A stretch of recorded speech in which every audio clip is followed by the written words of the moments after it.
Joining me now, Lene Erickson, Senior Vice President of Third Way, Michael Steele, former Republican National Committee Chairman and an MSNBC political analyst, and Steve Phillips, host of Democracy in Color podcast and author of the new book, How We Win the Civil War. Thank you all very much for coming to the Sunday show. Lene, I'm starting with you. The numbers don't paint the clearest picture. Republicans are making crime a central issue, but the latest NBC News poll from late September didn't even have crime in the top 5 most important issues to voters. It was down at number 7. Meanwhile, your colleague Jim Kessler was here in March after your organization, Third Way, released a report showing that 8 out of the 10 states with the highest murder rates in 2020 voted for Donald Trump. And yet crime appears to be a winning issue for Republicans. Why? You know, I think that they're definitely trying to paint a larger picture that the Democrats are the party of chaos, right? So we're talking about crime, chaos on the border, chaotic inflation, and that's the overall way that they want to paint our party. Now, as you pointed out, that's ridiculous because we all want our communities to be safe. And frankly, Democrats have shown that they're better equipped to do that. You know, Mississippi has 5 times the murder rate as New York City, but you don't hear a lot about that. And I think you really need to make the case to voters that we aren't the party of chaos. They are the party of extremism and insurrection, and we're the party to really deliver results for the people. Okay, Chairman Steele, this is what's called a layup for you. Why is the crime message hurting key Democrats as opposed to, say, the economy? Because over the last few cycles, Democrats largely gave that a lane for that narrative.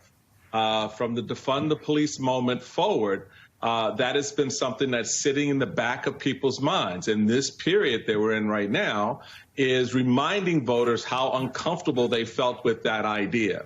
While, yes, that's not a direct narrative. In fact, Republicans want to defund the FBI. But the reality of it is, crime is something that white America associates with people of color in large measure. That's what these ads are. They're showing you photos of convicted black men. They're not showing you, to the point just made, of the white men in Mississippi who've been part of increasing the crime rate there. But the reality of it is, race is at the bottom of this. At the end of the day, it boils down to how they play the race card, how effectively they play the race card. And I don't hear anybody say, oh, there you go, talking about the race card. It is. It is. Because if it wasn't the race card, then you wouldn't be showing ads of black convicted men. You'd be showing ads, showing statistical ads, showing how the rates have gone up under this party or that party. But that's not how this is played out. So, you know, the reality of it is, there's a lane here. It's working. It's having an impact in places like Pennsylvania, especially. And Oz has been very effective at going after Fetterman on this issue. And you're seeing it tighten the race. And Steve, more on this point of crime, because that's where I was going. Crime seems to work with Republicans because it's all about associating black people, the other, with crime and then tagging that to Democrats. But that's not something that's new this election cycle or even Willie Horton back in the 80s. Yeah, no, and thanks for having me on, Jonathan. And I hope this panel isn't confusing for your viewers, because I was once on a D.C. Metro train and I was confused for Michael Steele. So hopefully navigate that. But you're 100% correct. People have been using crime as a way to try to scare white people about people of color for almost 400 years. The 1712 South Carolina Constitution, and they passed a series of slave laws specifically to control the behavior of Negroes and other slaves who are of barbarous and savage nature. So that's a long-standing piece. Then you look at Nixon in '68, after the urban rebellions of the '60s, running on a platform of law and order. And then Trump tried to do the same thing, you know, trying to appeal to the suburbs and demonize Minnesota, et cetera. So it's a very, very long-standing proposition, but it's less effective now. Trump lost to Biden because the composition of the country has changed. When Nixon did it, people of color were only 12% of the population. Now we're 40% of the population. And so that also provides the prescription for how do you deal with it. summon the best white people to stand up to it, call it out explicitly, and maximize voter turnout.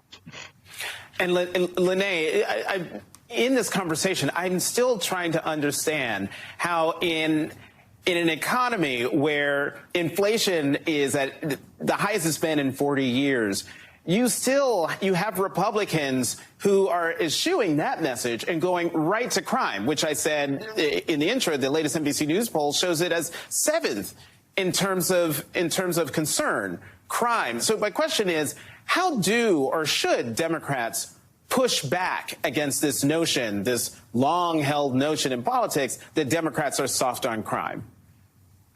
You know, like I said, I think we need to focus on the fact that we are providing resources to prevent crime, and we are the ones to really deliver safety to our communities. Everyone wants a safe community, no matter your race, your gender, where you live, and we need to be on the side of providing that safety. And we have been, you know, it bears it out in the numbers. So I think we need to be affirmative on this and not let Republicans be the only ones talking. And one thing that has changed, although these racial attacks have not changed over time, as we've mentioned, is the way that people associate crime with guns on our streets. We just had a poll this week that showed that when you ask people why crime was rising, an equal amount of people said that it was illegal guns on the streets as people that agree that it was defunding police. So we really need to lean into the fact that we can make this about Democrats making our communities safer and getting those guns off of our streets. And so, Chairman Steele, you've just heard Lene lay out that argument. Do you think it's an effective argument? I do think it's an effective argument that should have been argued about 6 weeks ago, 7 weeks ago, 8 weeks ago. She's right on point. I don't know why Democrats don't talk to the people in their orbit who actually know what the hell's going on and can actually give them the play weeks and months before a general election instead of 3 weeks before a general election. You've met Democrats. What part of this country are you not getting that you don't see this coming at you like a friggin' freight train at 1,000 miles an hour? And you just stand there going, well, it ain't going to hit us. No, it's about to hit you. And so the fact that you've got these resources and these people and communities that are out here, that are on the ground, that are potential cohorts in clarifying the narrative for you, we're 3 weeks out. This message is sunk in with voters. You're right. It's number 6 on your hit parade, but it's number 1 in how people are looking at who they're going to vote for. And that's the piece that is mind-numbingly stupid for me, that they haven't figured that part out. But yeah, she's absolutely right. Thank you, Lene. I'm sorry they didn't listen to you. I'm sorry they didn't listen to your cohorts weeks and months ago to develop a counter narrative. I could have told them, anyone on this panel could have told them it was coming because everyone in the country saw it. So, yeah, I'm going to have to cut you off, Reverend.